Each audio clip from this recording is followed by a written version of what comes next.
Fala galera, a gente está aqui para mais um episódio do BXCast. Dessa vez a gente está aqui com o Rafael Sombra.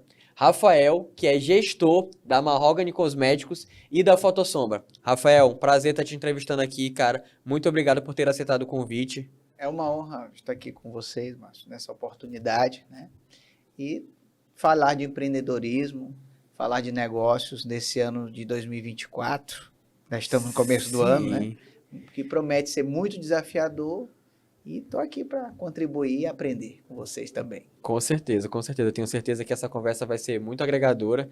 A gente vai conseguir aprender muito contigo. A gente vai conseguir passar muito conteúdo para o pessoal que está assistindo. E vamos começar do começo, Vamos né? lá. Quem é Rafael e como é que conta um pouquinho aí do início da tua trajetória, né? De onde veio esse ar de empreendedor, essa vontade de empreender? Conta aí pra gente. A minha família é de empreendedores, né? Meu avô, Jesus Gadelha Sombra, foi fundador do Fotossombra no ano de 1957, a empresa já está na terceira geração comigo. E depois veio meu pai, junto com minha mãe, que também são empreendedores. Minha mãe começou no comércio vendendo roupa, como sacoleira, né? Depois botou uma loja rodou mais como sacoleira, comprando e vendendo. Depois colocou uma loja no Tropical Shopping, que continua desde o início do Tropical, que é o shopping mais antigo aqui, isso tem quase 40 anos. Sim. E meu pai também caiu no gosto do empreendedorismo e seguiu no Fotossombra, né? Então a gente tem esse DNA. E eu me lembro que nas minhas férias, mesmo sem a obrigação, né, eu pedia para o meu pai, eu quero ir com o senhor, né, para o Fotossombra. E eu ia, mais brincava do que fazer outra coisa, mas começava a pegar o gosto. Então a atividade principal das minhas férias, além de viajar uma vez ou outra, era ir às empresas, ir à empresa. Então isso eu peguei gosto, eu nunca fui obrigado a ser um empreendedor, e aí comecei a gostar do negócio, a entender um pouco do negócio, e após o período aí da escola, né, do colégio, né, formando no segundo grau, que dizia-se assim, a nomenclatura era assim, eu tive uma oportunidade minha mãe colocou vamos botar uma espécie de franquia do Fotossombra no bairro do São Cristóvão, né? E aí eu comecei lá. E aí eu me lembro que, apesar de todas as oportunidades, toda a estrutura, minha mãe falou assim, vai ali no Tropical, tu pega um ônibus e desce lá. É assim, para voltar tu vai, volta para Paranacoab, pega outro ônibus e aí, meu Deus do céu, né? E fui me testar, tinha muita vergonha do público, muita vergonha de gente, mas eu fui pegando gosto. E aí, depois de um tempo, eu fui chamado lá no Fotossombra, no São Francisco, já para trabalhar na empresa, no setor de controle do laboratório, junto com uma equipe que eu tinha lá. Se eu contar logo tudo, eu vou contar logo de uma vez. Mas o início, resumidamente, foi isso. Nunca tive essa obrigação, Sim. mas sempre gostei de negócios, de empreender. Certo, massa, bacana. Uma pergunta que eu queria te fazer, Rafael. Tu fez alguma faculdade? Tu iniciou alguma faculdade? Terminou alguma faculdade? Ou... Sim, eu sou graduado em administração. Na época tinha questão da administração com habilitação. Sim. Em marketing, né? Fiz a faculdade de graduação, administração em marketing, com habilitação em marketing, na antiga Faculdade de São Luís. Sou pós-graduado na Fundação Getúlio Vargas, no ISAM, em gerenciamento de projetos, porque eu enxerguei desde então que o gerenciamento de projetos também poderia ter uma aplicabilidade ao micro e pequena empresa, não só a setores de engenharia, por exemplo. Certo. E, passado um tempo, eu fiz também uma formação online, né, da PUC Rio Grande do Sul, Liderança, Gestão e Inovação, e também fiz uma especialização no Renova BR, que é uma escola de política, né, para você entender um pouco, não de partidos em si, além, claro, dos partidos, mas entender como é que funciona o nosso sistema político e as necessidades. Eu passei por essas graduações e já sinto a necessidade de continuar renovando e me capacitando. Caraca, é um currículo extenso, Não, porque não muito. são várias formações, mas 2 empresas, né? E tu falou um pouco da Fotossombra, né? Isso. Que foi fundada pelo teu avô, depois tua mãe e teu pai, e agora tá contigo. E eu queria que tu contasse o iniciozinho também da Mahogany. Tá. Onde surgiu? Só um adendo que o Foto Sombra começou com meu avô, depois veio meu pai e as irmãs. Minha mãe sempre Ah, foi carreira solo na loja dela, entendi, entendeu? entendi. E aí, Mahogany. A Mahogany, olha só como é interessante, pessoal que busca uma franquia. Todo mundo acha que o conceito franquia, mas é muito fácil. Pega tudo pronto e vai desenrolando e tudo roda mais fácil e basta ter dinheiro e não é bem assim. Meu pai, o Sérgio Sombra, ele passou um ano pesquisando franquia. E estava muito próximo de fechar com outro modelo de franquia, só que não deu certo, porque veio uma proposta mais, uma injeção de dinheiro maior, que na época, hoje eu posso contar, foi a Mundo Verde, né? Então, ele não conseguiu fechar com o Mundo Verde, paquerou com franquia de segmento de alimentação, e aí um belo dia ele estava no aeroporto, não sei qual estado, qual cidade, e aí ele viu um pequeno quiosque com os produtos da Mahogany. E ele fez associação com o produto que ele já tinha comprado da Mahogany, não em lojas porque não tinha, mas na farmácia, eu vou falar algumas marcas aqui locais, tá? Vou falar, tá? Uma grande farmácia local, aqui, originária aqui de São Luís, que revendia os produtos, porque os produtos Mahogany não tinha loja. Certo. E começou a estudar a marca. E dessa paquera, desse namoro, até o casamento com a Mahogany, foi um ano. Eu não participei diretamente dessa escolha, porque eu passei um tempo no Canadá, né, estudando uns meses lá. E quando eu voltei, esse avanço dessa pesquisa, essa visita à fábrica, essa visita aos franqueados, essa conversação já estava mais avançada. E aí, depois desse estudo de um ano, nós nos envolvemos com essa marca, que é a Mahogany, e nós iremos fazer nesse ano, de 2024, 15 anos de Mahogany. Né? Então, já temos uma história aí para contar. Muito bacana. No começo que tu tava falando da história da Fotossombra, Sim, tu falou que tu tinha um pouco de medo de lidar com o público, um pouco de receio, né? E hoje em dia, querendo ou não, a gente vê muita gente, né? Ou que é introvertida, ou que é tímida, que tem dificuldade de lidar com outras pessoas, principalmente trabalhar na área de vendas, né? Eu queria que tu contasse um pouco de como é que tu superou esse desafio, essa tua dificuldade, se tu usou alguma estratégia, algum treinamento, ou foi só mesmo, não, eu tenho que fazer, então eu vou fazer e foi se acostumando. tem muita coisa que a gente aprende na dor. E eu vou dizer, já vou concluir o sentido disso. Na minha primeira passagem no Foto Sombra, que eu trabalhei em setores administrativos, eu observava muito o universo, eu sempre falo isso nas minhas palestras, no meu treinamento vendedor na prática, do escritório. Então, daqui tem que ser assim, o número é assim, na ponta tem que funcionar assim. Eu chegava na loja, nas minhas visitas semanais, e tinha que ser daquele jeito, e cadê, por que que não funciona, e tudo bem. No final do ano de 2011 para 2012, já tínhamos iniciado a Mahogany, e eu estava na Mahogany no Foto Sombra. E meu irmão, antes disso, ele que assumiu a Mahogany. Sim. Daniel, meu irmão mais novo. E aí, acontece que o Daniel tinha passado em administração, não gostou mais do curso de administração, olha só. E mudou para arquitetura. Do curso de arquitetura. E mais um agravante, era em São Paulo, ele passou na USP. E foi embora, Rafael está aqui, é teu. E eu estava muito bem, Mahogany Foto Sombra, trabalhando em 2 lugares, ganhando para a minha idade na época muito bem, né? Mas não estava feliz.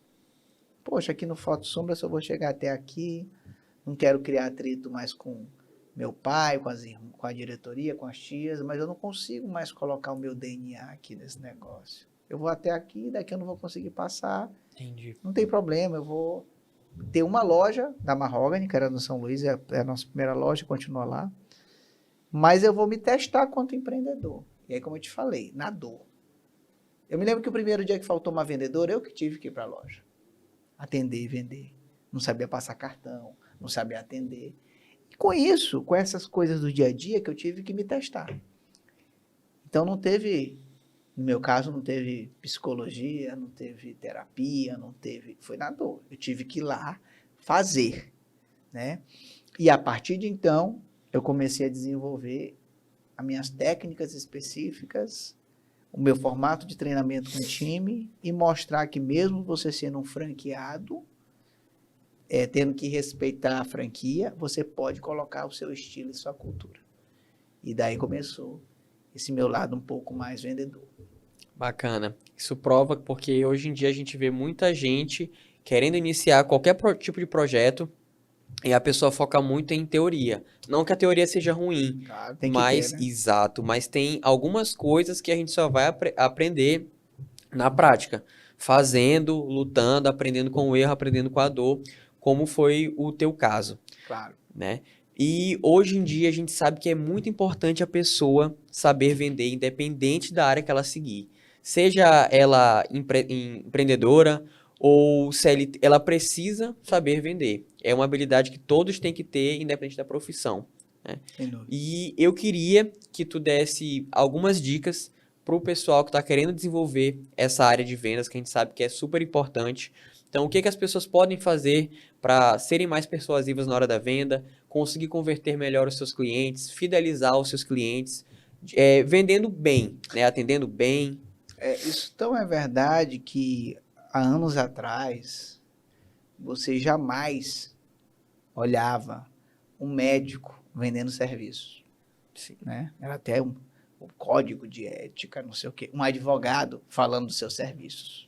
E hoje no Instagram, a gente está falando aqui, se a gente abrir aqui o Instagram, falando de advogado, falando de médico, com certeza vão aparecer vendendo seus serviços. Não é vendendo preço, é vendendo seus serviços. E um material muito bem feito, né? Então, todos nós, como você falou bem, mas precisamos vender.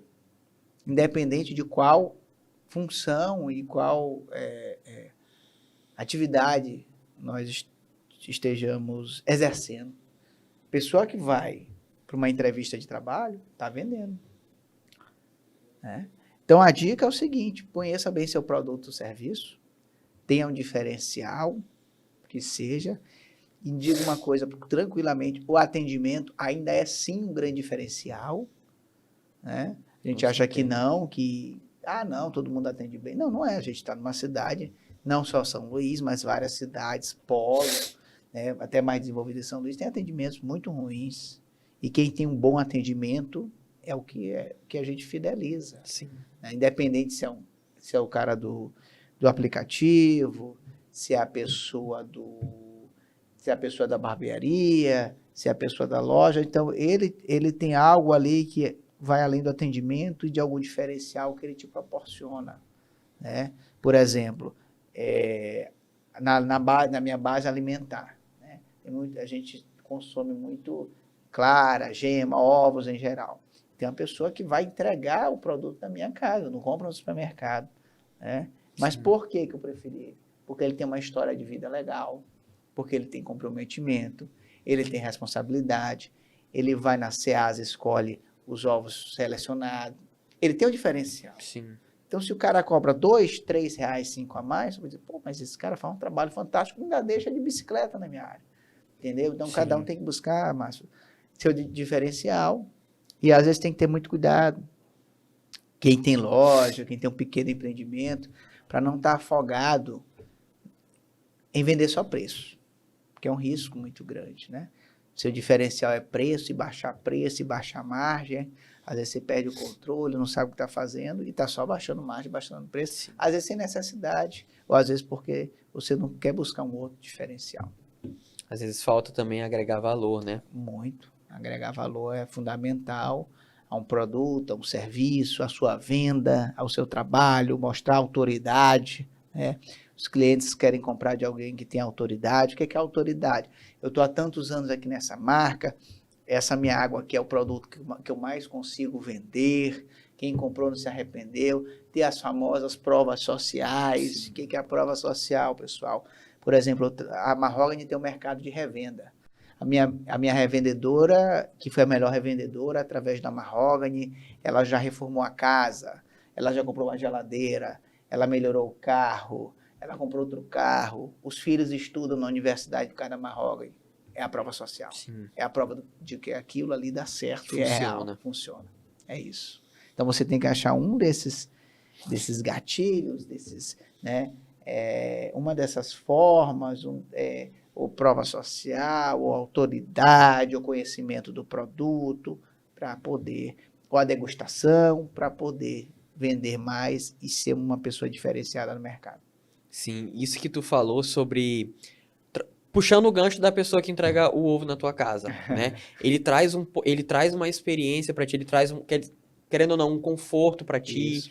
né? Ele vai seleciona os ovos a dedo, né? E sobre o que tu falou de questão de vender sem vender. Por que que tu compra dele? Porque ele tem uma história de vida bacana, Isso. porque ele traz tal experiência para ti. E hoje em dia é uma coisa que a gente tem visto muito, né? Então, muitos influenciadores da rede social, puxando porque é mais fácil Claro. de provar, né? Eles conseguem vender seus produtos, vender seus serviços sem vender. Sem vender. Postando o dia a dia deles, o que que eles estão fazendo. Ah, eu comprei tal coisa, eu comprei tal carro, eu vou fazer tal coisa nesse dia. E acaba criando uma conexão com o público que está assistindo, criando uma identificação, porque, querendo ou não, hoje em dia a gente tem um problema que é o excesso de informação. Então, pelo fato da sociedade hoje em dia estar com muita informação, a gente dificilmente consegue ficar sem fazer nada. Outra coisa, é tudo muito a informação que é muito maquiada, que é muito certinha, que é tudo do card. Eu brigo muito lá com o nosso marketing, que é dentro da própria empresa. Cara, não é copiar colar da Nacional. Porque senão eles vão olhar na Nacional, pegar o produto, a gente está lançando um produto chamado Águas Perfumadas, e jogar dentro da cultura do Maranhão. E trazer para a cultura do Maranhão, e trazer a cara do Maranhão, e trazer o nosso DNA, entendeu? Sim. Para vender melhor, para dizer, poxa, olha, esse aqui é um produto, olha, mas está dentro ali está no centro histórico, olha, uma conexão com o carnaval, que legal, criar conexões, Sim. né? Então, o consumidor, às vezes, ele não olha um tipo de informação, não consome, porque está muito cartelizado, muito bonito, muito lindo, mas ele cria uma aparência ali, não, aquilo não funciona, está muito... Não se identifica. Não se identifica. Claro que você tem que ter o bonito, o lindo, o estonteante, mas tem que ter algo mais real. Real, mais próximo da tua Da realidade. minha realidade, exatamente. Eu penso assim. Consigo fazer assim totalmente? Ainda não, mas o pensamento já é assim. Com certeza, é um pensamento correto, porque trazendo pelo exemplo que tu deu do Maranhão, não adianta a gente vender um produto ou oferecer um serviço que seja comum aqui no Maranhão e eu querer vender ele em São Paulo assim, de cara, porque não é a realidade deles, Não eles é. não estão acostumados com isso, né? Não é a cultura deles. E outro ponto que eu queria tocar contigo, né? Tu tem 2 empresas, então tu tem pessoas para gerir, tu tem equipes para estruturar, para montar, para organizar, tem meta para bater. Né? Então eu queria que tu falasse um pouco. Primeiro a gente vai puxar para o ponto da liderança, depois a gente vai falar um pouco sobre a gestão das pessoas da equipe. Né? Hoje em dia a gente observa uma grande dificuldade dos líderes da empresa, né? Às vezes eles se perdem um pouquinho ali dentro. Às vezes o cara ele chega muito no ponto extremo de, entre muitas aspas, né? um tom autoritário, Sim. né? Que ele é mandão, enfim, ele não é um líder de verdade, e também às vezes ele confunde muito com aquele cara muito amigo, né? Aquele chefe muito amigo. Então, tu como gestor de 2 empresas, como é que tu faz para assumir esse papel de líder lá dentro e conseguir ter um controle da tua equipe, mas ao mesmo tempo não ser aquele cara altamente autoritário que ninguém suporta? O estresse extremo, como é que eu posso te dizer? O dia a dia, a burocracia nos torna, às vezes, meio autoritários e ter comportamentos que não são adequados. Então, nossa primeira questão quanto gestor de empresas é controle emocional. Tive vários amigos em curto período de tempo que tiveram que se afastar das empresas por problemas emocionais, desgaste. Além de problemas emocionais, extremamente fadigados, né? Tem transtornos, enfim, pode acontecer com qualquer um de nós. Então, nós temos que ter o controle emocional. Antigamente, eu dormia, acordava, tinha um problema, dormia com problema, continuava estressado com esse problema. Hoje, não. Cada dia tem que ser administrável, porque vão surgir vários problemas, e às vezes você tem tantos problemas que você tem que dizer assim, qual é a prioridade de resolver o problema, né? Então, você tem que ser um pouquinho, Márcio, desses dois atores aí. Autoritário, não. Mas às vezes você precisa ter um tom mais firme. Posição. Às vezes você tem que ser mais amigo, até porque eu me dou com pessoas, Márcio, que estão há quase 40 anos na empresa, no Foto Sombra, com o estagiário, com todos os públicos, né? E tento ter esse equilíbrio. E às vezes, quando esse teu jeito autoritário é transmitido para um gerente, para um supervisor, o gerente e o supervisor vai ter a mesma pegada lá na ponta. Porque é o que tu passa para ele. Então tem que ter muito cuidado com isso. Por que uma equipe de venda, às vezes nas lojas, tá todo mundo lá atrás, no fundo da loja, com celular, com som alto, não tá nem aí para nada? Bom, primeiro eles podem ter outros problemas, mas pode ter uma coisa muito simples. Não ganham premiação por venda. Não são comissionados por venda. É o básico. Mas pode ter certeza, isso acontece. Eu sei, porque eu tenho uma equipe de vendas, que não é uma equipe perfeita, longe disso, que a gente está passando agora momentos fevereiro, março e tal, de mais ociosidade do comércio, e que às vezes o corpo cansa, o corpo padece, e às vezes a gente não quer fazer o que tem que fazer, e também cria esse comportamento. E minha equipe é premiada, minha equipe tem comissão, minha equipe tem desafio anual, minha equipe tem desafio por curva ABC de venda, e acontece isso. Imagine quem não incentiva a equipe, né? Então, você tem que ser um gestor de vários papéis e de vários momentos, né? E aí, eu acho que nós, quanto gestor do negócio, temos que investir fortíssimo em procedimento. Eu escutei uma coisa que é o seguinte: eu construo a cultura da minha empresa junto com a equipe. Mas eu não posso ser a cultura da minha empresa, só eu. Eu não posso ser o procedimento da minha empresa, só eu. Exemplo bem básico. Muito Já bom. Escutaram aquela história que, seu fulano, esse cara é bom, viu? Ele é o primeiro que sai, o último que entra, ele que fica com a chave. Ele que abre e que fecha o negócio. Quer dizer, para alguns funcionam, né? Para quem quer ter um negócio. Sim. 2. Se for um negócio altamente rentável, maravilhoso, bacana. Mas eu nunca tive essa cultura comigo, porque eu acho que a gente precisa ter outros afazeres, Sim. né? Então, e confiar nas pessoas. Porque vai construir empresas, lojas, sem confiar em gente. Vai deixar tudo na tua mão? Não dá. Tu quebra a cara muito, decepciona demais, tu erras, claro, faz parte. Né? Então, não posso, a gente tem que ter esse alinhamento. Sim. Emocional, procedimentos, e educacional. Nós não podemos cobrar. O cara chega aqui, não sabe escrever direito. O cara tem uma super competência. Vende bem, fala bem, mas erra a palavra, não escreve direito. Aí o que tu vai fazer? Ensina o cara. Melhora o cara. A mulher, o homem, a mulher. Porque Treinamento. Não vai ficar... mas a sociedade não preparou, o governo não presta, o público não presta. O que adianta? Ficar terceirizando a culpa. Às vezes eu pego uns WhatsApp aqui do grupo de amigos, o dia todinho a pessoa bota um negócio de governo Política. A, governo B, e gastando tempo para perguntar, fulano, cara, tu não tem teu negócio para cuidar, não. Vamos pensar aqui como é que tu fechou o mês de janeiro. Tá vindo uma possível greve de ônibus. O que a gente vai fazer nesse dia? Vai botar o delivery de graça? Vai atacar como um público? Como é que a gente vai chegar através do tráfego pago no público? É isso que tem que pensar. Porque senão a gente vai ficar nessa coisa sempre, a mesma coisa. Bacana. Tu falou sobre essa questão de comissionamento e isso me fez lembrar um ponto.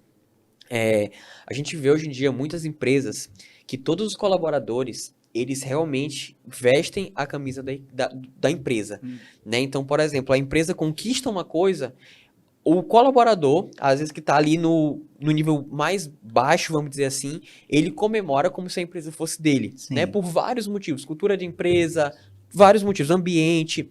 E a gente vê também algumas empresas que a pessoa está lá porque tem que estar lá, né? Então, poxa, mais um dia eu vou para a empresa. Senta, faz o que tem que fazer, vai Se eu embora. fizer isso, aquilo não vai mudar nada na minha vida. Exato, exato. E eu queria que tu comentasse um pouco, desse algumas dicas de como é que tu faz. Tu já deu um ponto, né? Comissionamento, bonificação, mas se tem alguns outros pontos, né? Algumas outras abordagens que a gente pode fazer com que as empresas, com os colaboradores, para que eles realmente vistam a camisa da empresa, realmente façam a mais do que é pedido, corram atrás, às vezes resolvam demandas que nem é função dele, mas que eles estão ali porque eles querem ver o crescimento do time todo, da empresa, enfim. Primeiro, linguagem aberta com números. Não adianta você... Eu já fiz treinamentos em empresas de grande porte, médio porte, que, não, a meta eu olho quando o gerente me mostra. Então, meta, números, tem que estar para todo mundo ver. Não tenho nada contra uma vendedora olhar quanto a outra vendeu, porque isso cria competitividade. Isso. Claro que minha vendedora da cidade operária, ela vende um X. Por exemplo, minha vendedora da cidade operária é exemplo, tá, gente? Ela, se tiver uma meta de 30 mil, 100% da meta dela é os 30 mil. Mas a minha vendedora do shopping da ilha, ela pode ter uma meta de 60 mil, mas a de 30 e a de 60 vão ter o mesmo esforço para bater a meta. Sim. São realidades diferentes, são ambientes ambientes diferentes, são históricos de venda diferentes. E aí você tem que jogar aberto com os números. Além disso, você tem que ter uma cultura organizacional muito bem construída, e é isso que eu quero trabalhar muito esse ano, a cultura do meu negócio. Para que a gente existe? Quais são nossos posicionamentos? Quais são os procedimentos dentro dessa cultura? Isso é importantíssimo. Então, você joga isso com clareza. Clareza para dizer, Márcio, que esse período não é muito bom. Sim. Pessoal, vamos ter algumas dificuldades, tá? Mas a gente está juntos aqui. Está acontecendo isso tem que ser muito claro. Pessoal, nós não estamos podendo comprar muitos produtos de curva A, mas eu estou aqui trabalhando meus produtos de curva B e C. Para quem não sabe, gente, o que são produtos de curva B e C?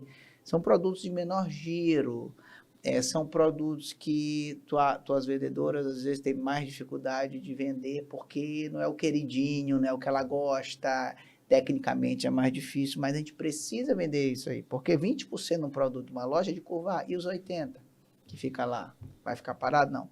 Então, olha, vamos trabalhar essa linha aqui, B e C, vamos bonificar, vamos fazer treinamento só dessa linha aqui, ó, vamos fazer um desafio. Então, colocar todos no mesmo entendimento.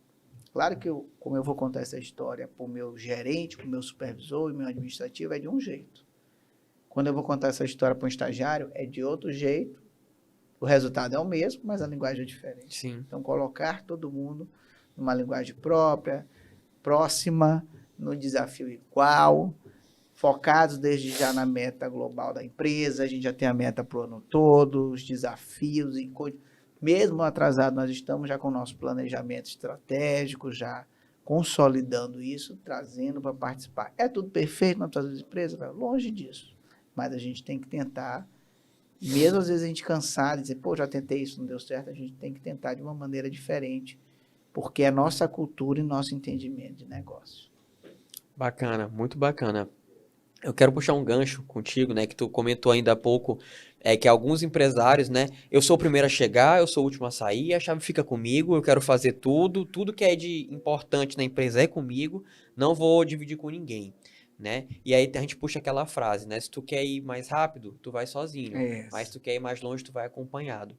E um ponto muito importante quando começa a escalar uma empresa, quando começa a crescer uma empresa, é que a gente tem que delegar algumas funções. Né? Não, é impossível o cara querer fazer tudo sozinho, porque não vai dar certo. Ou ele vai falhar em algum ponto, ou ele vai sobrecarregar e vai acabar com tudo. Isso. Né? E aí a gente vê dois extremos.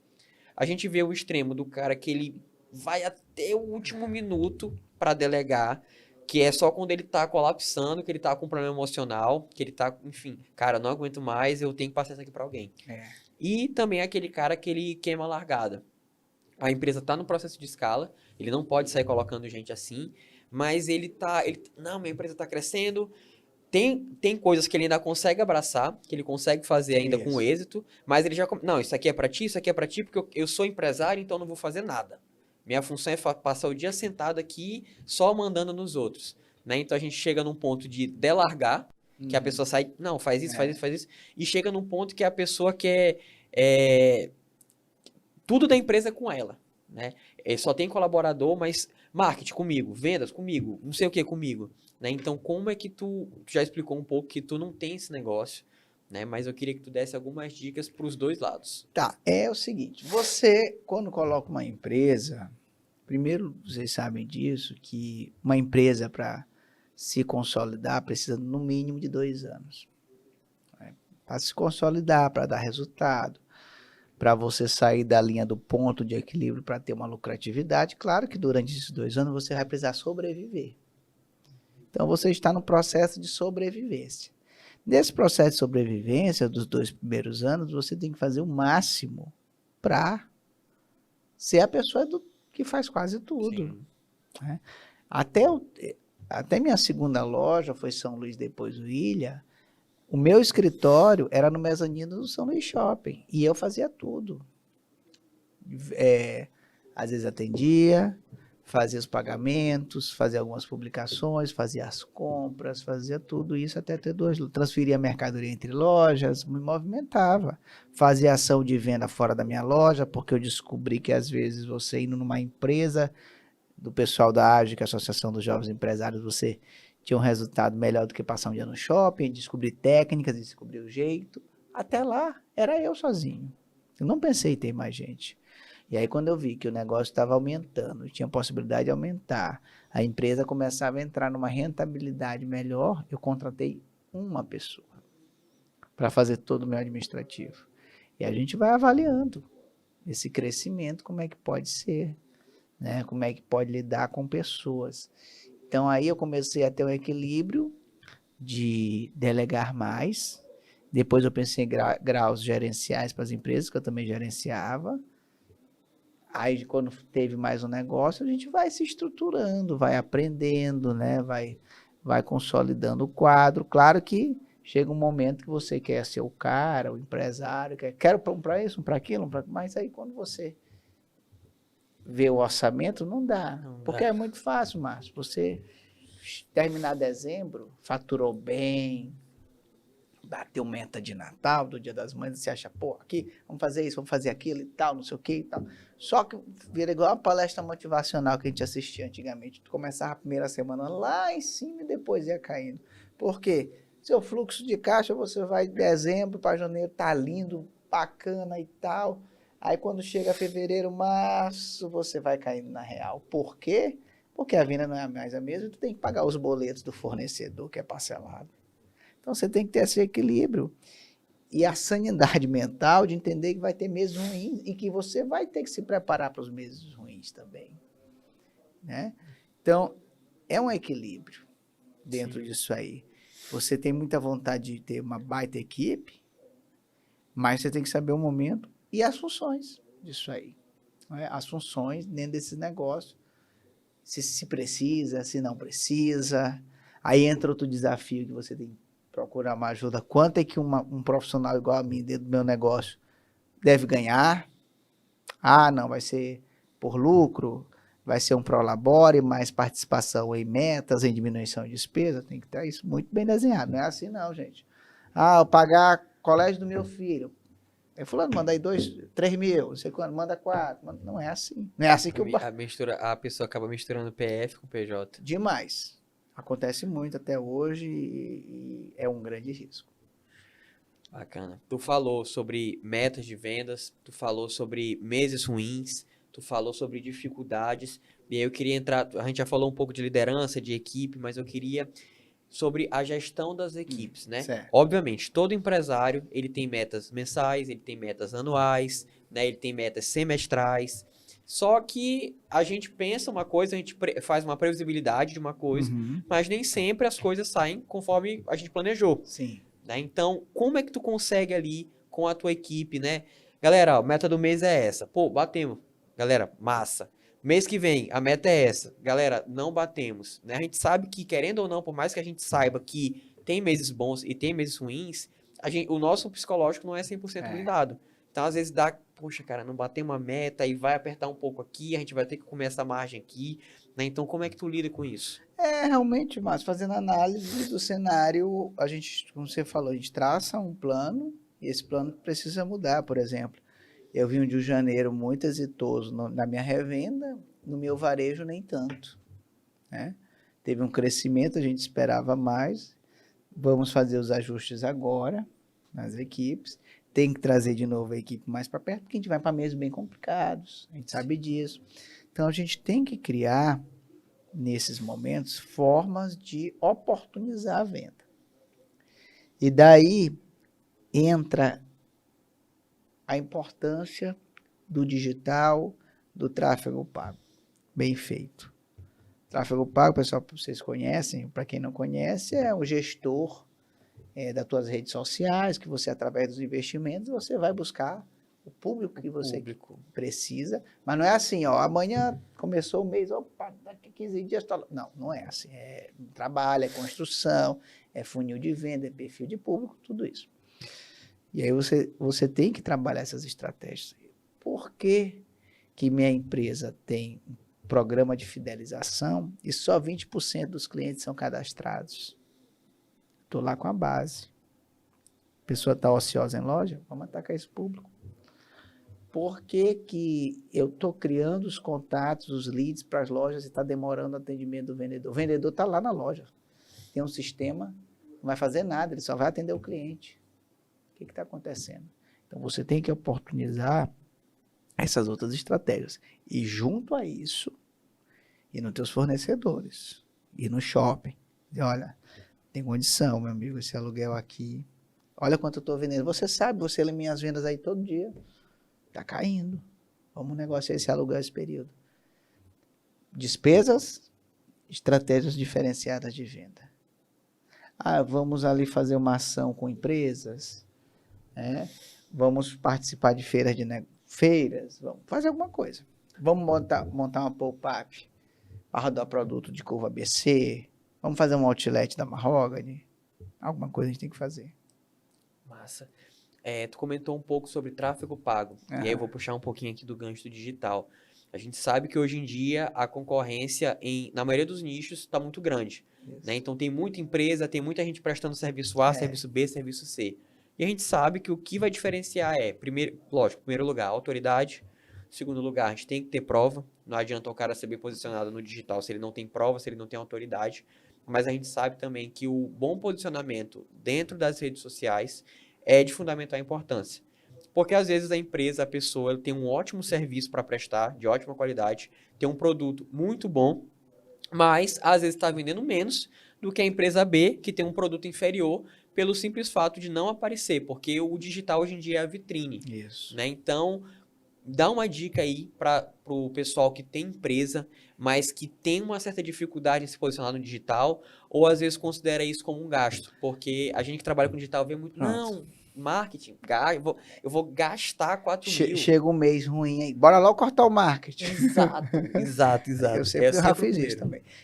Mas é isso, primeira coisa, o digital e o tráfego pago, mesmo que tenham gestores de tráfego pago, os especialistas, você empresário tem que entender um pouco desse negócio. Não pode fugir e tá aqui, 4 mil, te vira, meu irmão, dá resultado. Você tem que entender, até para você também saber dar sugestões. Quem entende do seu negócio é você, empresário. Tráfego pago, ele vai fazer a rota para aquilo acontecer e vai trocar ideias contigo. Então, eu costumo dizer, é uma brincadeira, tá? Sem problema. Antigamente, no grupo da Ágil, dos jovens empresários, entrava muito coach, né? Coach disso, coach daquilo, nada contra coach. Tem coach bom, coach ruim, nada disso. Aí agora é muito gestor de tráfego entrando no grupo da Ágil, né? Interessante, a mudança até das profissões. E dentro de qualquer cenário tem os bons e os ruins, né? Tem os caras que prometem o mundo e a entrega... Quem promete o mundo e a entrega é muito baixa, vai se queimar no mercado, né? Sim. Então, toda profissão tem os bons e os ruins, e a pessoa tem que ter esse compromisso do que promete entregar. Ou então, se ela promete menos, ela fala, vai falar a verdade, meu trabalho é um trabalho de construção, não é bem assim, né? Então a gente tem muito isso. Então, a questão do tráfego pago, pessoal, é um negócio é um investimento. Se você demora para maturar uma empresa 2 anos, você não vai querer que o tráfego pago em 2 meses dê resultado.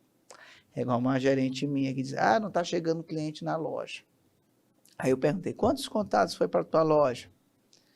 Porque assim, a nossa estratégia do tráfego pago é assim, tem lá o Instagram, tem um Facebook que comunica bem com o revendedor e tal, o Instagram. Aí na hora que a pessoa clica lá no Instagram, cai na URA lá da São Luís Shopping da ilha, clicou na loja. Quantas vendas caiu para fulano, vai para tua loja? Não sei. Então, tu não pode comentar. Se tá chegando ou não. Porque Entendeu? não sabe. Não sabe, né? Não sabe.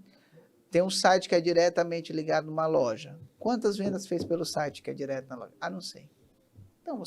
Então, ele não está chegando fisicamente, mas ele chega. Então, você tem que botar a tua equipe também para afinar e entender. Porque eles acham muita coisa. Eles acham que tráfego pago cria peça. Não, é outra coisa, não é assim. Deixa eu te explicar. Tem aqui. tanto mito sobre. Né? Então, você tem que ter paciência. Claro que você tem que cobrar. O gestor de tráfego pago se reunir, entender, cobrar, ver os indicadores, ajustar. Por exemplo, meu público é mulher 35 mais. Tem necessidade de eu fazer publicação para homem? Se eu tenho uma verba limitada? Não necessariamente. Né? E até porque o público que compra para o homem também é a mulher, no nosso caso. A gente tem muito isso. Então, tem alguns caminhos que precisam ser, né, trabalhados. E algumas coisas que não dependem do tráfego pago. Repito, como é que está esse atendimento? Com quanto tempo está atendendo? Está sendo convincente no atendimento? Está retornando o orçamento para o cliente? Como é que está sendo esse atendimento? Então, tem vários fatores. Não desistam, ajeitem, mudem de estratégia, se for o caso, mudem de gestor de tráfego também, como a gente falou, toda profissão tem os seus aventureiros, seus paraquedistas, né? Pessoa que vende uma apresentação muito bacana, mas o resultado é muito baixo, né? Então, não é que é muito baixo, é um resultado que não é condizente com ele prometeu muito e entregou muito pouco. Antigamente eu contratava minhas líderes de venda, que é pessoas do mercado da revenda, que já estão no mercado, e a função delas era capitanear, buscar novas revendedoras. Elas ganhavam em cima dessas novas revendedoras. É um marketing mais ou menos binível. Aí a pessoa que você pensa, olha, tem 20 mil contatos, eu conheço gente de todas as marcas. Aí na hora da entrega, não era nem 1% do que ela falava, né? Aí decepciona muito, então você tem que ter isso. E persistência. O tráfego pago tem que ter persistência e você, empreendedor, não é porque lá tem profissionais especializados que você tem que buscar entender desse negócio. Entender desse negócio, do primeiro atendimento, o que eu vou fazer com meus clientes que já são fidelizados, como é que eu vou trabalhar esse meu comercial 2 e por aí vai. Bacana, bacana.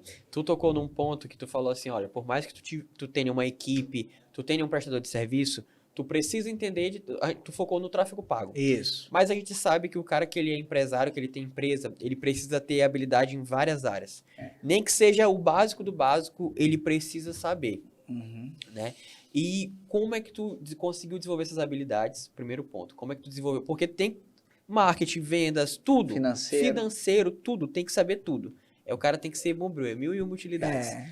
E além de tu contar como é que tu conseguiu desenvolver tudo, como é que tu conseguiu conciliar tudo, eu sei que é um pouco difícil, mas tu pudesse, assim, a principal habilidade que o empresário deve ter, uma só, qual que tu escolheria? Eu acho que a principal habilidade que o empresário tem que ter é humildade, mas não é humildade para dizer, o cara tá humilde, camisa velhinha e tal, cara igual humilde, igual Wilson Matheus, anda de gol branco e tal, não sei o que, aquela conversa toda, né?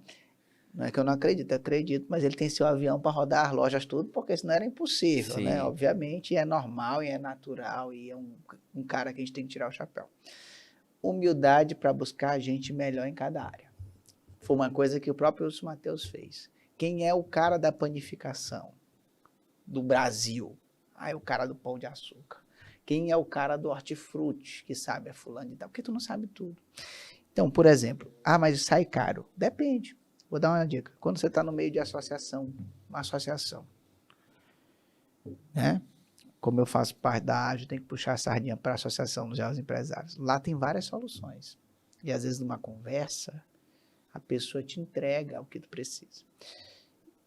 Eu não gosto muito da área financeira, mas eu tive que chamar pessoas da área para me entender mais, para me especializar mais.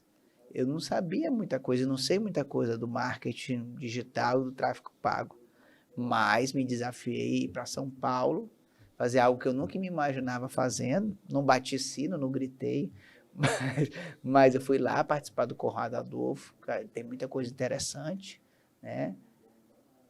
E que você sai da sua zona de conforto. Então, buscar gente que entenda em cada área é importante. Às vezes a internet tem muito conteúdo, curso grátis, curso pago, mentorias, etc. Pô, eu estava fazendo um curso básico, uma coisa que eu nunca me imaginei, mas foi legal. Como é o colecionador das milhas, o rei das milhas e tal, né? Que é um mercado aí que roda Tem crescido bastante. bilhões, um mercado bilionário que a gente perde muita grana, né? Eu não sabia nada, pô. Então, às vezes, é buscar quem sabe. Humildade do empresário quem sabe desse negócio aqui, fulano, traz fulano perto. É isso. Essa é que é a verdadeira humildade do empresário. Bacana. Um ponto que eu queria tocar, que tu já tratou durante essa nossa conversa, mas eu queria que tu te aprofundasse um pouco mais, né? Tu falou lá no começo sobre a questão de atendimento, mais recente tu falou de novo na questão do atendimento, e hoje em dia a gente sabe que não é só uma realidade aqui do Maranhão, mas do Brasil inteiro, que a gente tem uma deficiência na questão do atendimento, né? Então, eu, por exemplo, né, às vezes vou pedir alguma coisa, comida, alguma coisa, pelo WhatsApp. A maioria das lojas, o atendimento é péssimo. Parece que a conversa tá... Tu fala uma coisa, a pessoa responde outra. Hoje em dia eu não uso mais, né? Porque o WhatsApp facilita tudo. Mas mais antigamente, quando a gente pedia por telefone mesmo, era pior ainda. Porque, sabe, a pessoa te tratava, tu percebia que ela tava ali só pra cumprir tabela. Doido pra desligar o telefone. Exatamente, exatamente. E às vezes até presencialmente também. Tu vai numa loja, a pessoa às vezes não te dá um bom dia, não olha no teu olho, né? Olha, posso te ajudar? Alguma coisa assim, né? Lógico, são casos e casos, mas eu vou trazer para uma área que é famosa, vamos dizer assim, né? Alguns médicos, né? Querendo ou não, ali a consulta é um atendimento ao cliente, né? Então, às vezes tu chega no consultório do médico, computador, o cara tá aqui, teu nome, tua idade, tá assistindo o quê? Tá, vai tomar isso, pronto, entregou o papel, acabou. É o atendimento dele. Tanto que hoje em dia, quando tu vai no médico e ele olha pra... levanta, aperta a mão, tu já fica... É isso mesmo? Esse assim? Cara daqui. É assim mesmo que funciona isso aqui? Né? Então eu queria que tu trouxesse um pouco, né, de como é que tu faz para que a tua equipe coloque em prática um bom atendimento. E se tu cobra isso da tua equipe, em algum momento tu teve que aprender. Né? E como é que tu... Cara, ó, o meu concorrente faz isso. Para que eu tenha um atendimento melhor, eu preciso colocar isso em prática e isso em prática. Que são coisas básicas, mas que eu consigo sair na frente. O atendimento das minhas empresas, falando da Mahogany, já foi excelente. Hoje é muito bom. A gente tem que voltar a ser excelente. Foto Sombra tem um bom atendimento. Quem trabalha com serviço tem algumas dificuldades tecnológicas, lidar com computador. Às vezes até lidar com pessoas. Lidar com pessoas, muita gente, né? Então a gente tem que fazer ali não só uma questão de treinamento, mas uma questão de melhoria tecnológica no Foto Sombra. Fazer as coisas ser mais caixa rápido. Sim. Tá tudo muito ainda, depende delas, apertar um botão, é muito culpa nossa. Mas eu quero te dar antes alguns exemplos. Semana passada eu estava em Imperatriz, na loja de Imperatriz. Eu fui numa livraria à noite, meu conhecido, né? E eu falo pra pessoa, tá, gente? A pessoa com humildade, eu falo para fulano, posso te dar um feedback aqui e tal, tá. Aí eu entrei na loja e a loja tinha 2 entradas, fui numa ponta, passei pela loja, passei pela pessoa que permaneceu sentada e dei boa noite. Boa noite, tá, boa noite. A pessoa continuou lá, eu fui até outra Vendedor. ponta. Vendedor. Até outra ponta e nada. Aí eu voltei 2 dias depois, né? Em outro turno, e coincidentemente, eu acho que era o mesmo vendedor, pelas características físicas e tal. Entrei na loja, de ponta a ponta, peguei no livro, nem bom dia, nem boa tarde, nem boa noite. Então, essa loja, falei com o dono, ó, fulano, aconteceu isso e tal, mas pode ser e tal. Então, esse tipo aí, esse eu não tem nem o que te explicar, né, numa pessoa dessa, assim, não sei, é muito difícil até. Enfim, ele tem que mudar aquilo ali urgentemente. Se é a Sim. pessoa, é o jeito, é o formato de pagamento, Esse é alguma o coisa. treinamento dela. Treinamento. Talvez essa pessoa não é nem a dela, né? Mas aí eu quero fazer um outro paralelo de um case de sucesso, sem citar nomes. Pudesse citar, a gente cita. Atendimento de farmácia mudou. Aqui, em qualquer lugar em São Luís. Eu já até sei o que você tá falando. Dessa cor aqui, ó. É mesmo, é essa mesmo. Por quê? Porque chegou uma determinada empresa aqui, a maior rede de farmácia do Brasil, creio eu, uma das maiores, que o balconista lá que fica perto do farmacêutico, que às vezes não é o farmacêutico, ele sai de lá e vai pro caixa. Ele sai de lá, sabe teus pontos, às vezes te chama pelo nome, te dá sugestões, manda tu abrir teu aplicativo, manda tu instalar tua promoção, manda tu instalar o programa de fidelidade. E aí tu vê, poxa, tá diferente. E o que forçou? Os outros melhoraram o atendimento. Alguns chegaram lá, melhoraram, outros não. Mas teve um alerta. Sim. Eu te juro que 100% das vezes eu vou nessa farmácia. Só não vou lá. Toda semana quem tem filho, eu tenho um filho de 4 anos, uma filha de 2 meses, você gasta mais na farmácia. Atenção, quem quer ser pai, se você já é pai, vai ser um dia. Um dia. Agora não é o momento. Então você vai saber de uma coisa. Você vai gastar semana mais na farmácia do que no supermercado.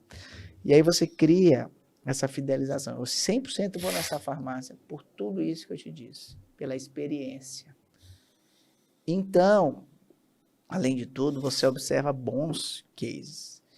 E trazendo para a Mahogany, como é que eu senti que a gente poderia melhorar e atender melhor o cliente, e ter experiência diferente, além de ver a concorrência, obviamente. Claro que o nosso maior concorrente, o que ele gasta de marketing é que a rede toda fatura, então é uma diferença discrepante. Um produto dele de curva é mega conhecido, às vezes a pessoa não fala nada, mas só pega, já sabe o que é. O que eu percebi lá? Primeira coisa, toda troca de produto em lojas é um estresse. É um estresse não. O vendedor, ele fica com vontade assim, meu Deus, ele até fica aquela carinha triste assim. É burocrático, faz folha ali, imprime acolá, gera crédito, joga... Eu falei, não, aqui a troca vai ser simples na Mahogany. Por quê? Percentualmente, troca na minha empresa não representa nem 0,5% do faturamento, nem longe disso. Então, vamos trocar. Às vezes o produto está até usado, bem aqui. Não, vamos trocar. Não interessa. Vamos trocar, vamos facilitar. E o que a gente vai fazer? Dessa troca, a gente vai gerar oportunidade. E dessa oportunidade, vamos gerar venda. Vai abrir a porta. Vai abrir a porta. E a gente trabalha com uma dita lista da vez lá, que a pessoa que estiver na vez e agregar valor nessa troca, ela continua na vez atendendo o próximo cliente. Ela não perde a vez. Outra coisa que eu percebi, vamos dar um exemplo de um shopping que tenha 200 lojas. Nessas lojas tem no mínimo, vamos botar lá as grandes âncoras, né? Vamos botar a média de cada loja, contando as âncoras, vamos botar por baixo. 4 pessoas.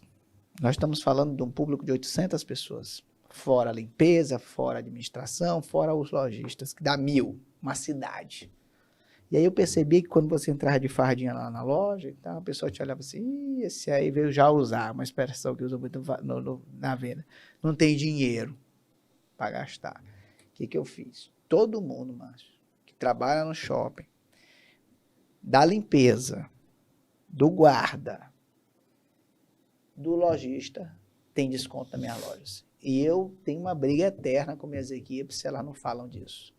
Porque é uma forma da boa prática, da política da boa vizinhança se espalhar, multiplicar e dizer assim, opa, lá na Mahogany, lá no Foto Sombra, eles são bem, aqui a gente é bem tratado e a gente ganha desconto. Fulano, ó, lá na Mahogany tem desconto, vai lá. Então, são coisas que nenhum livro me diz. Nem Kotler me disse, nem um grande vendedor me disse. Eu senti lá na prática e vi que a gente precisava fazer diferente. Eu tenho um programa de fidelidade na Mahogany, que nosso maior desafio é tornar o processo mais fácil. Tá muito burocrático, entendeu? Então, a gente tem esses desafios. Como é que a gente entende isso? Sentindo a realidade da experiência do cliente, facilitando a vida do cliente. Então, são pequenos gatilhos que você, na operação, você consegue identificar. Qual é o nosso passo agora? É dar um outro choque, é fazer uma outra diferença. É buscar alguns pontos que a gente tem abandonado e outros novos pontos no atendimento. Entendeu? Um cliente que queira um perfume com cardápio, mas não de... Claro, cardápio de fragrâncias. Pesquisando num tablet ou no celular o caminho olfativo da fragrância. São algumas conexões que a gente tem que fazer assim, atrelando a tecnologia com o ambiente físico. Muito bacana essa questão que tu falou da funcionário do shopping, desde da limpeza até tem desconto por causa da política da boa vizinhança, né? E eu já vi muita gente falando que o teu melhor vendedor é o teu cliente. Então, se a pessoa vai na tua loja, ela é bem atendida, ela gosta do produto, tu presta um serviço bacana para ela e ela ainda tem um desconto, ela vai vender para ti sem cobrar nada. Outra coisa que eu falo nos meus treinamentos de venda, do vendedor na prática, é o seguinte. Eu estou pedindo agora, vou pedir 800 amostras de perfume, que é os flaconetezinhos. Sim. Meu primeiro trabalho vai ser com uma pessoa que é um grande divulgador dos shoppings. Quem é? Quando você tem uma dúvida onde fica uma loja, para quem que você pergunta? Você. Segurança. Eu vou dar um flaconete para cada segurança, porque eles mudam, eles saem, eles voltam, mudam de empresa, e as meninas vão entregar um para cada. Dizem, olha, só para lembrar que a Mahogany ali, leva essa amostra para sua esposa. Ou se for mulher, ó, essa amostra de perfume para você, se for masculino para ele. É isso. Não é fazer uma coisa mirabolante. Não, às vezes a coisa está na linha básica do negócio. Sempre, gente, o negócio está na linha básica ali que você não quer enxergar. Poxa, por que que... Aí, às vezes, a pessoa quer... vamos botar um carro de som na loja, tá? Mas fulano está aqui, o vendedor não está nem agregando 2 produtos por cliente. E essa aqui consegue, tu quer botar carro de som. O problema é do teu vendedor, não é do carro de som. Cliente, pô, não, mas nós estamos crescendo o número de clientes, só que eles estão sendo mal aproveitados. É isso. Entendi. Outro ponto que tu comentou que tu tem um programa de fidelidade na tua empresa. Sim. Né? E querendo ou não, o programa de fidelidade, ele serve como um CRM. Sim. Né? Então, hoje em dia a gente sabe que é muito mais fácil tu vender outras vezes para alguém que já comprou de ti, do que tu ir atrás de uma outra pessoa que nem te conhece para vender. Então, eu queria que tu me explicasse um pouco de como é que tu usa isso dentro das tuas empresas ou da tua empresa. Reaproveitar aquele cliente quantas vezes for possível para aumentar o LTV dele contigo. O cliente, ele tem uma pontuação para ganhar um produto exclusivo. Então, o produto que ele vai ganhar, a Mahogany fez isso nacionalmente muito bacana, não é um produto de prateleira. É um produto feito e desenvolvido por lovers. Nossa. Nós pegamos a lista de clientes e eu não gosto de mandar mensagem inicialmente. Eu prefiro que elas liguem. Sabe por quê? Porque ligar é o diferente hoje. Né? Se a pessoa não gosta, não atendeu, aí você... Bem, falando primeiro, seu fulano, tudo bem? Como é que foi sua compra? Isso aqui é o meu sonho, tá? Isso acontece em parte, mas eu quero que seja assim. Como é que está a sua experiência com o produto? Você comprou um produto da linha Vital Derm, você está usando ele regularmente? Tá. Beleza, bate-papo. E no final, dizer, olha, quero lembrar que o seu Lovers, você tem já 600 pontos. E com mais 150 pontos, você já ganha um produto exclusivo. E mais, é um novo produto que chegou para esse mês de fevereiro. Pronto. Aí tu tem uma base gigante para trabalhar. Né? E o cara que já pontuou, que nem sabe que já tem que resgatar um produto. E o que acontece com esse pessoal que volta? Compra de novo. Aniversariante, também eu trabalho de desconto. Só que a minha equipe, e elas vão ouvir isso aí, é verdade, e a gente tem que trabalhar isso, elas perderam a essência da ligação. Querem mandar mensagem. Detalhe, gente. Eu tenho uma lista de aniversariantes. Eu mando mensagem, eu mando card ou eu ligo. Se eu for ligar, o cara que faz aniversário dia 28, Você não vai ligar dia 28. Vai ligar dia 27. Liga dia 1º, para ele ter o mês todinho para ir na tua loja. Ah, Entendeu? essa eu não sabia. Pega a lista toda e liga. Olha, seu aniversário esse mês, eu sei que é só dia 28, mas durante todo mês você tem desconto em nossa loja aqui. Pode vir quantas vezes você quiser. E aí vai, depois que ligou para todo mundo, vai só retroalimentando. Poxa, você está indo no mês de fevereiro, fluxo baixíssimo em loja, período carnavalesco, não sei o quê. Você tem que fazer tudo para vender. Tudo. Essa estratégia da ligação do aniversário, eu nunca tinha visto essa. Eu já tinha visto, que eu até achei interessante. É uma coisa muito básica, mas que eu nunca tinha me atentado. Eu vi um vídeo, não lembro se era ligação ou mensagem, mas ele comentou, ó, o aniversário do cara é dia 5. Dia 5, todas as empresas que Vão têm o ligar telefone pra ele. dele vão ligar, vão mandar mensagem, então Bombardear. talvez ele nem veja a tua ligação. A estratégia que ele deu manda uma mensagem no dia 4, falando assim, ó, Bacana. fulano, eu sei que teu aniversário é amanhã, mas eu tô te mandando essa mensagem porque eu quero ser o primeiro, porque enfim. Exato. Legal. E eu achei isso muito bacana, mas essa estratégia aí do ligar começo do mês é muito melhor. É lógico, você tem um mês todinho e mais perto você pode ligar novamente para lembrar. Bacana. Agora, saindo um pouco das empresas, né? Eu sei que tu também dá alguns treinamentos, Sim. né? Alguns cursos. E aí eu queria entender um pouquinho, né? De para quem é esse curso, de onde veio a ideia de fazer, né? Como surge esse, cara, eu preciso fazer isso aqui para resolver tal problema e resolver tal dor. O vendedor na prática, eu no meu Instagram, que é o @RafaelSombra, eu trabalho muito conteúdo, alguns dropzinhos de venda e de empreendedorismo, certo? Certo. E aí começou a surgir comecei a fazer as palestras, me chamaram, falar mais das empresas, mas eu queria transformar isso em dicas para a venda, do que eu entendia de venda. E aí surgiu o nome, pensei no nome, tinha empreendedorismo na prática, o vendedor na prática. E eu mesmo tive a ideia sondei alguns amigos, mas papai, se eu fizesse isso aqui e tal, tu manda a tua equipe? Primeiro aquele contato, sim. E aí a gente formatei isso, um treinamento muito prático, muito da vivência do vendedor, no qual eu já repeti ele para o grande público 2 vezes. E aí a ideia é essa, é você fazer esse networking, você aproximar diferentes realidades de venda, de serviço, de produto e etc. Gerar essa conexão. Os 2 treinamentos tiveram acima de público médio de 100 pessoas. É difícil colocar um público desse. Não é fácil, é muita encheção de saco. O público até assim que tu faz um formulário, eles não querem preencher, às vezes tu tem que preencher para essas coisas assim, mas é muito gratificante. E aí eu pensei o seguinte, que é interessante, eu não tive essa intenção, mas depois desses treinamentos de alguns empresários vendo esse público, falaram, Rafael, eu queria que tu fizesse isso, mas na minha empresa.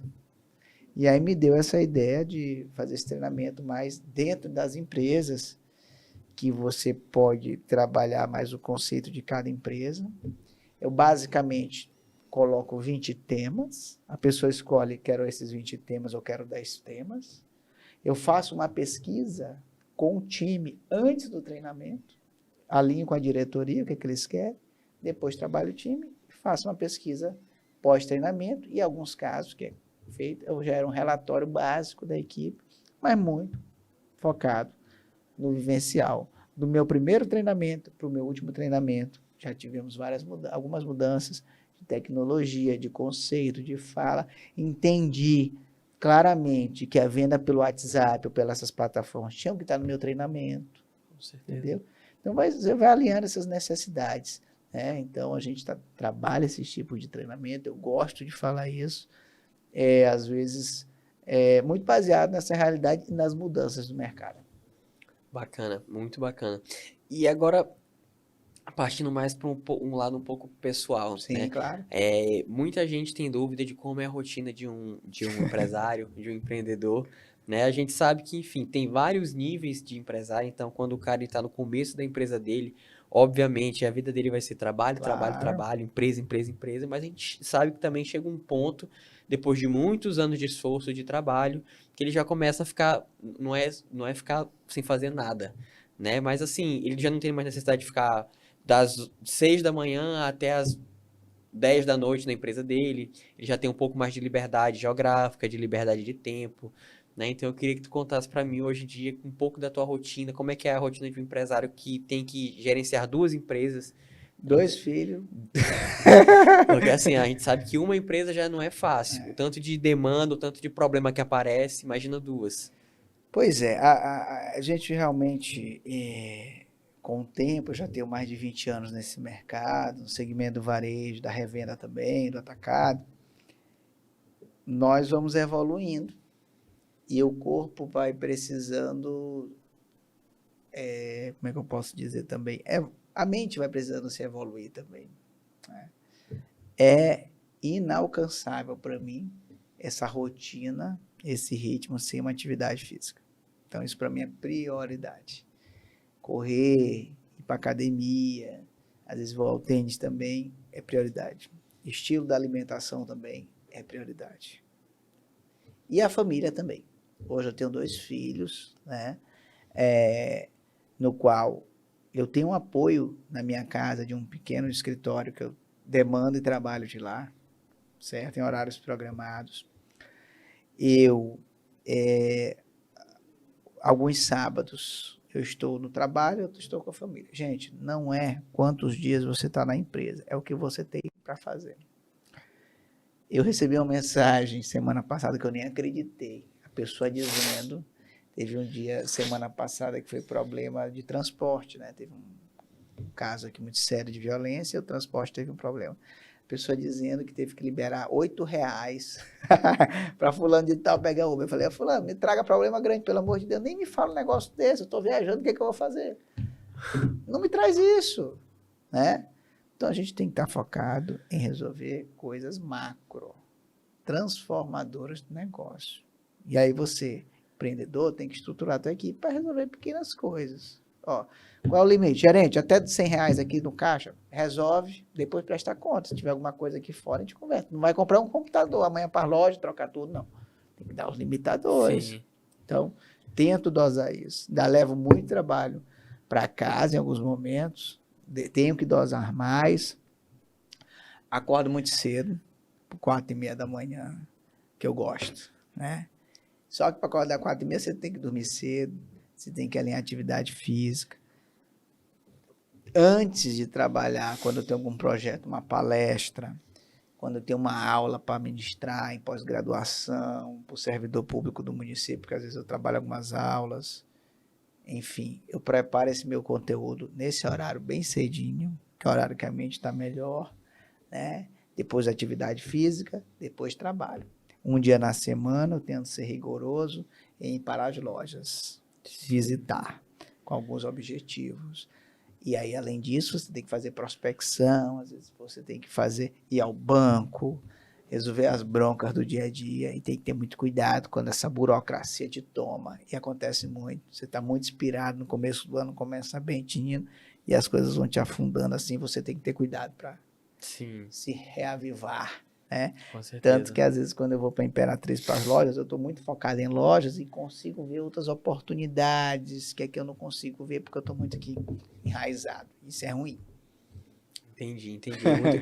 Eu queria tirar 2 pontos disso, tudo que tu falou.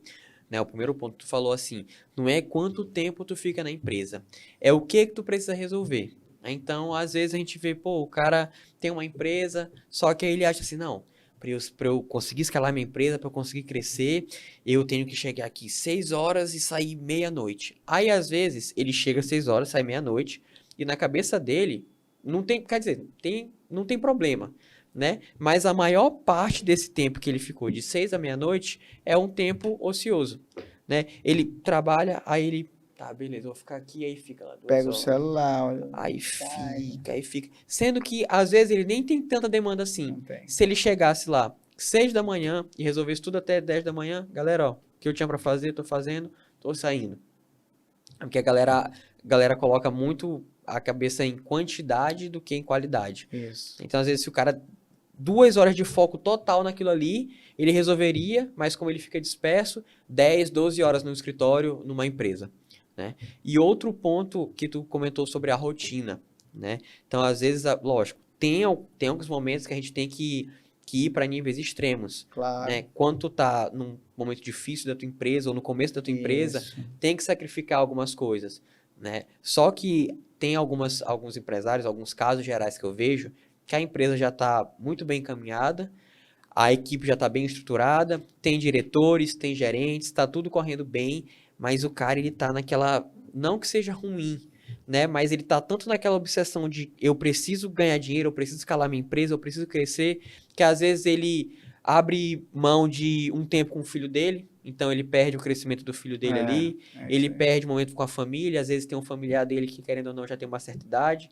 então ele podia ficar um tempo com aquele familiar, ele não fica, e ele acaba levando problema da empresa, do trabalho para Para dentro de casa. casa e desgasta as relações, porque ele já chega estressado, ele já chega irritado, e aí o filho quer atenção e ele tá trabalhando, e a mulher quer atenção, ele tá trabalhando, a mãe quer atenção, ele tá trabalhando. Então eu achei muito bacana isso aí. A conta vai vir. A gente aprende errando, né? Também já fui mais assim, de menos contato familiar, prioridade sempre empresa, número um empresa, número dois empresa. Claro que tem que ser prioridade, que é dali que vem Sim. tudo, mas os momentos com a família, os pequenos momentos, a rotina dos seus filhos, nada substitui. E essa conta vai vir, meu amigo, o tempo passa muito rápido. Então, aproveitem, se reeduquem e dê mais valor ao seu lado familiar. Com certeza, com certeza. A gente colocou uma caixinha de pergunta tanto no Instagram do Rafael quanto no Instagram do Business. A gente vai dar uma olhada nessas perguntas agora. A gente vai escolher as melhores perguntas para poder responder aqui para vocês e matar um pouco da curiosidade, talvez que vocês tenham a respeito da Mahogany, a respeito da Fotossombra, sobre o empreendedorismo ou até mesmo sobre a vida dele pessoal. Ó, essa aqui tu já comentou, mas a gente pode dar um enfoque a mais porque é realmente um assunto importante. Qual é a melhor maneira de incentivar o meu vendedor? Descobrindo o que realmente motiva ele, né? Trabalhando nessa essência dele, se ele trabalha para pagar uma faculdade, se é para sustentar os filhos, se é para comprar suas coisas de casa, e através daí desenhando com ele os valores, as metas, a performance dele para ele escalar, né? Então, às vezes você encontra você encontra para sua empresa o melhor perfil que atenda às suas necessidades, que seja mais engajado com as metas. No caso da Mahogany, são mais mulheres, mães de família, que se adequam muito bem, mas também tem universitários. Você tem que escolher ali, tem que ver alguma coisa ali que motive aquela pessoa a não ganhar só um salário. Se ele tiver tudo bem, tudo bacana, o salário está legal, não ganhando e tal, aí você não dá para ser um vendedor. Certo. Essa aqui também foi um ponto que a gente tocou, mas que como é importante, eu acho que é bom frisar de novo. Como começar a delegar funções de forma saudável dentro da empresa? Confiando nas pessoas, passando o propósito da sua empresa, jogando aberto com os números, mostrando por que essa pessoa é tão importante para o teu negócio, né? E deixando a pessoa criar soluções, mesmo que ela erre. Errar por tentar solucionar é melhor do que errar pela omissão do fato. É isso. Bacana. Essa aqui é bacana. Tu já deu uma palhazinha que tu já te decepcionou muito, já errou muito, mas enfrentou dificuldades em achar bons líderes para as empresas? Como lidou? Bom, a gente enfrenta bastante dificuldades para achar os líderes, né? Os bons líderes, até porque tem muita gente que está empregada, né? A gente lidar aprendendo com os erros, aprendendo às vezes por você procrastinar uma decisão, você às vezes está vendo que aquela pessoa não vai dar certo, você dá uma chance, dá outra, continua não dando certo, mas porque você não achou outra, você mantém aquela ali. Então, cada experiência é uma lição, né? Eu tive experiência de líder de venda que saíram da minha empresa e hoje são empreendedores, isso é fantástico, né? Eu tive outras pessoas que prometeram muita coisa e não entregaram. Então, tive diversos perfis, a gente vai encontrando, vai adaptando, vai mudando e assim segue. Só antes de a gente ir para a próxima pergunta, é uma curiosidade, na verdade, Claro. né? Então, tu já falou, já errou muito, já cometeu muitos erros, mas eu queria saber se em alguma das empresas teve algum ponto que tu colocou alguém em algum cargo de gerente, diretor, e essa pessoa te trouxe, não necessariamente financeiro, mas te trouxe algum prejuízo muito grande dentro da empresa. Já, teve uma pessoa, um ótimo currículo, muita experiência, jovem, que a pessoa criava não um prejuízo financeiro, mas uma instabilidade emocional nas equipes. No sentido de a gente estava passando por um momento bem difícil, bem delicado, né, na empresa. Claro que a gente passa por outros problemas, mas quando a gente tinha alguma dificuldade financeira, uma premiação atrasava e tal, e essa pessoa era a primeira a te afrontar, a te lembrar, a te cutucar, né? E não tentava trabalhar isso de uma forma que a gente pudesse solucionar juntos. Quer dizer, só queria jogar junto aqui, quando estava aqui, não. E isso traz uma instabilidade emocional para todo mundo. E aí até que um dia eu cheguei para a pessoa e falei assim, exatamente isso. Fulano, eu sei que você nunca vai estar satisfeito aqui. Pode acontecer o que for, né? A gente pode fazer isso, aquilo, você nunca vai estar feliz. Porque essa pessoa já chega achando que ganha pouco. Se você faz uma premiação, ela ou ele acha que não é o suficiente. Então vamos acabar nossa relação por aqui. Você cumpre esse mês. É melhor, você tem que ser feliz. Você precisa ser feliz, buscar a sua felicidade. Foi isso, mas criava uma instabilidade em toda a equipe muito grande. Por causa dessa afronta, né? De cobrar, De cobrar, de nada tá bom, entendeu? Então, é muito isso, né? Entendi. Qual foi a virada de chave para o Rafael? Poxa, eu acho que a gente tem na vida algumas viradas de chave. Sim. Pode, se quiser falar de todas. Uma vez eu estava no colégio, no colégio que eu estudava, o coordenador falou para mim que eu nunca ia dar nada certo, porque eu gostava muito de brincar, não sei o quê. Esse negócio nunca ia dar certo comigo. Meu filho, teus pais não vai ter, tu vai quebrar o negócio dos teus pais, porque tu gosta só de brincar e tal. E aí, passou os anos, eu ficava pensando nisso. Outra virada de chave foi quando uma pessoa da Mahogany, da Nacional, veio aqui a São Luís e perguntou, vem cá, qual é do teu negócio? Tu quer fazer o quê mesmo, né? Porque eu gostava de fazer muita coisa, isso, aquilo, movimentar ali, acolá, com outros negócios. Tu tem que focar aqui, cara.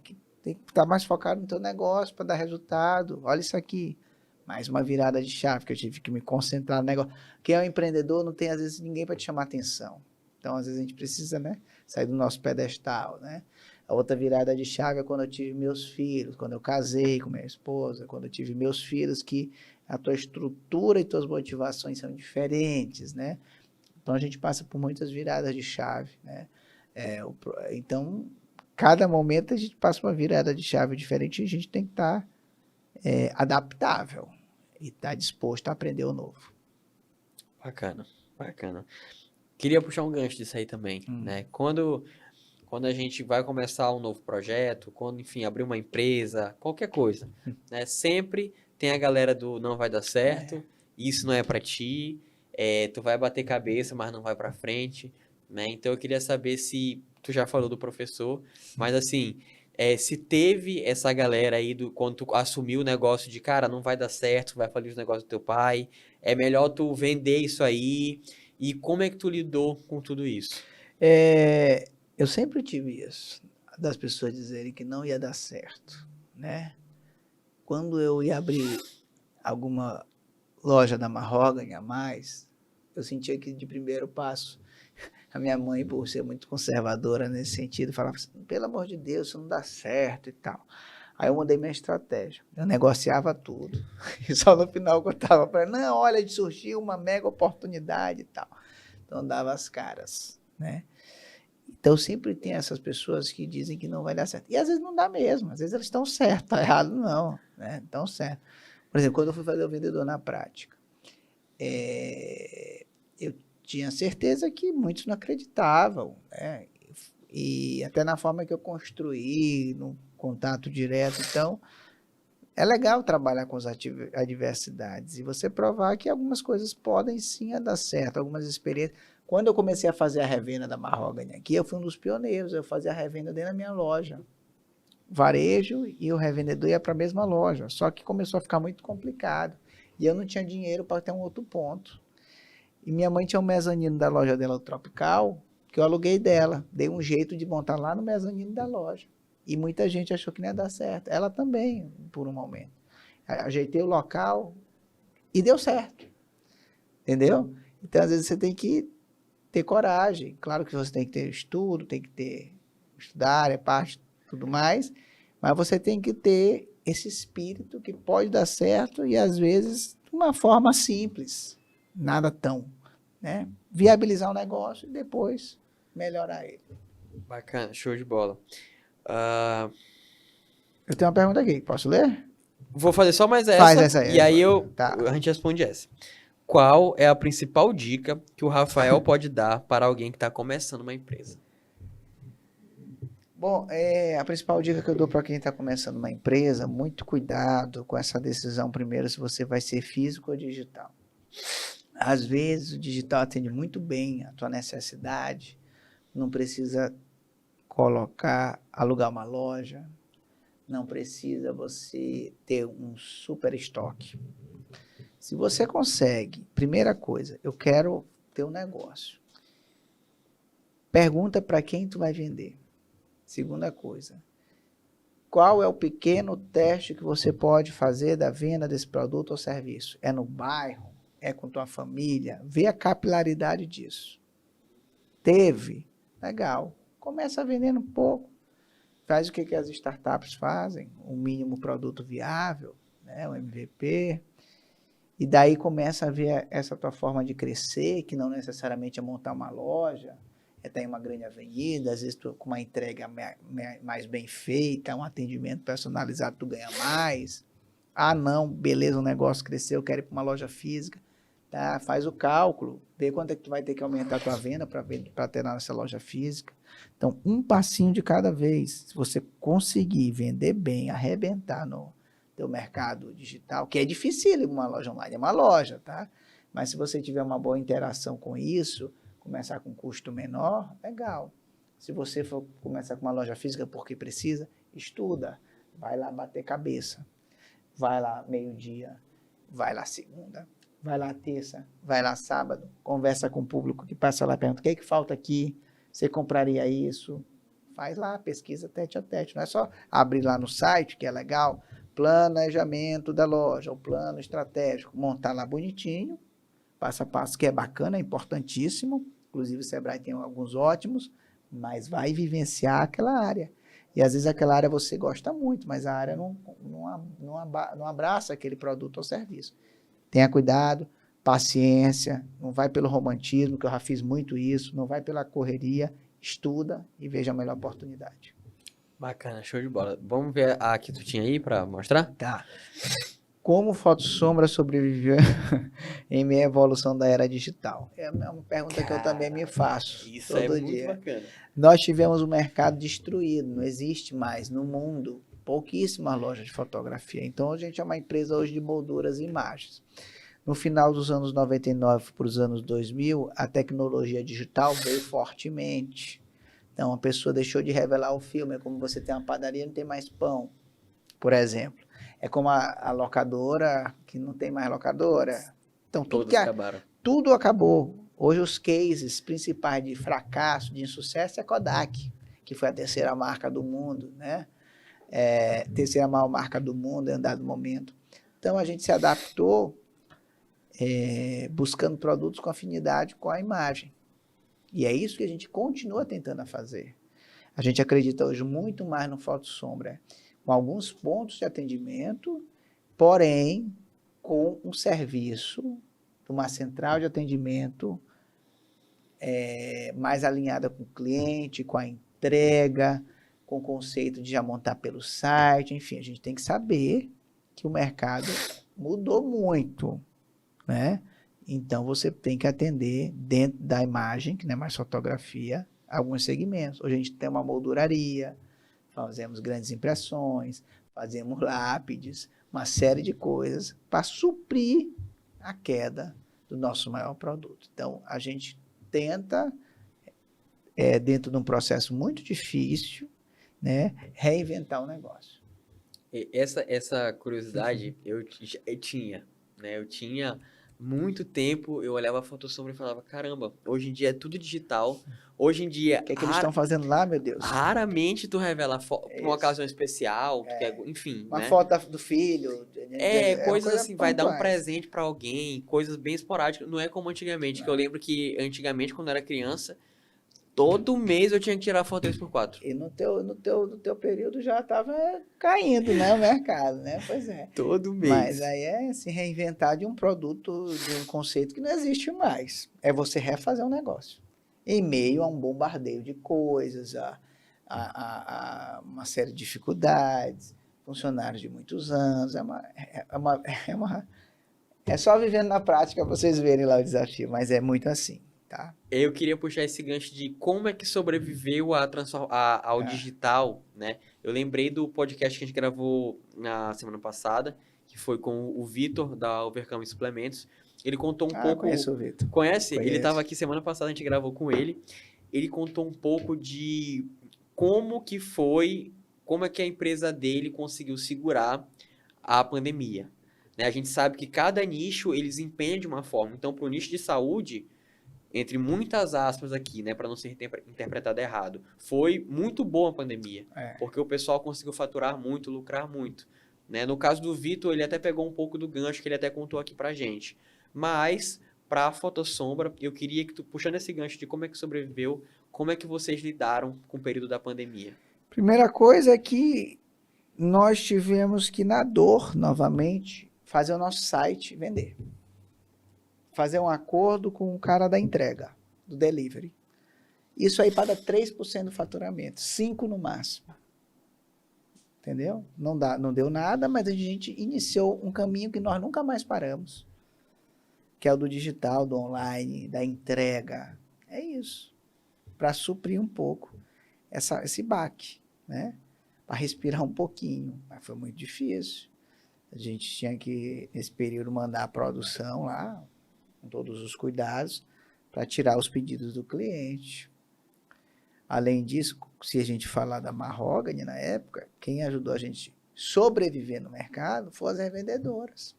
Elas continuaram comprando e continuaram vendendo na casa dos clientes. Graças ao mercado da revenda, a gente conseguiu sobreviver na pandemia, na Mahogany. E no Fotossombra, né, nós tivemos, é claro, aquelas ajudas do governo, que ajudou muito com os funcionários. Mesmo os meus funcionários aposentados, que eu não tinha obrigação de pagar o salário, a gente manteve o salário pagando, né, além da né, e entramos de cabeça no online. Assim, um negócio que a gente ficava só, não, bora fazer assim, assim, assado, Força bora vender total. e tal, agora vai, tem que ir. É isso, muitas pessoas fizeram isso. Na dor tiveram que rapidamente virar o dia já. Eu me lembro que eu levava as contas para casa, botava debaixo da cama, meu Deus, o que eu vou fazer? Deixa aqui, amanhã eu olho uma, olho outra e tal.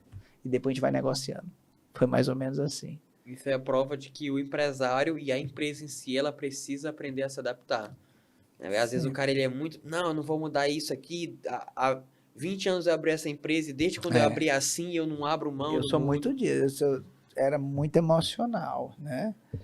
Isso aí atrapalha às vezes bastante, porque às vezes você com menos loja, você pode faturar a mesma coisa do que você faturava com mais lojas, e não é só faturar, mas é ter mais lucratividade. Sim, E é isso que é importante. sim, porque às vezes o faturamento aumenta, mas querendo ou não, os gastos também Uma loja de aumentam shopping, por e exemplo, o lucro fica vai embora. É, Ainda tem dor de cabeça, vai negociar com o shopping, não consegue pagar, renegociar. Rapaz, é uma coisa assim. Então, gente, pega a tua DRE, quem não faz, tem vários métodos, conversa com o teu contador, quem não tem contador, vai no Google pesquisar e ver se esse teu negócio está sendo saudável ou não. Persistência, legal. Agora, passar mais de um ano de persistência vira burrice e você vai perder dinheiro, né? Então, tem que ser mais racional. muito bacana, muito bacana. Antes da gente finalizar, tu Pois não. tem alguma coisa para acrescentar? Algum ponto que a gente deixou de tocar, que tu queria ter falado? Alguma dica pro pessoal? Qualquer coisa aí, tá livre, tá? Não, só dizer que eu estou sempre à disposição nas minhas redes, que é @Rafael Sombra. Agradecer a todas as pessoas que há 67 anos que a empresa Fotossombra vai fazer, frequentam a empresa ou encontraram um novo motivo para o seu familiar frequentar a empresa, que frequenta a Mahogany Cosméticos também. Nós não temos empresas perfeitas, nós temos empresas com uma série de problemas, dificuldades, mas empresas que tentam atender da melhor forma o cliente, que tem muito a melhorar, muito a evoluir, e está lá na nossa cultura, gostar de gente e trazer soluções. Então isso tem que estar no nosso DNA. Mas agradecer essa oportunidade. Eu fico às vezes até quando me chamam para o podcast, meu Deus, mas o que eu vou falar? Tem tanta gente aí que está mais à frente de mim, é mais disruptivo e tudo mais, mas eu estou aqui, somando, sem a vergonha, em momentos bons e momentos ruins da empresa. Eu acho que o papel do empreendedor é também aconselhar, conversar e não dar suas caras quando está lá em cima. Não, qualquer momento a gente pode estar aqui, disposto a contribuir, falar dos erros e acertos. Eu estou sempre aqui. Te agradecer a oportunidade. Eu que agradeço por ter comparecido aqui. Eu tenho certeza que esse bate-papo aqui que a gente teve, esse podcast, agregou muito para as pessoas. A gente falou de várias partes do empreendedorismo, várias partes de ter uma empresa. A gente falou até um pouco também da tua rotina pessoal, né, para desmistificar um pouco dessa questão de o empresário ele tem que acordar pensando em trabalho, dormir pensando em trabalho, né? Lógico, tu já está em outro nível, enfim, não vem ao caso. Mas eu tenho certeza que esse bate-papo que a gente teve aqui agregou muito. A gente vai conseguir tirar muita coisa boa daqui, vai conseguir ajudar quem está querendo começar a sua empresa, ou quem talvez esteja passando por um momento difícil na sua empresa. E mais uma vez te agradecer por estar aqui e por ter contribuído com a gente. Muito obrigado. Bom? Pessoal, vão na rede social do Rafael, sigam ele lá, tá? Sigam o Instagram das empresas. Fala o teu Instagram de novo. O meu Instagram é @RafaelSombra, o da Mahogany, @Mahogany Maranhão, mas tem tudo no meu Instagram. E do Fotosombra, @Fotosombra. Perfeito. Vão lá nas redes sociais, podem curtir, deixem um comentário lá para ele.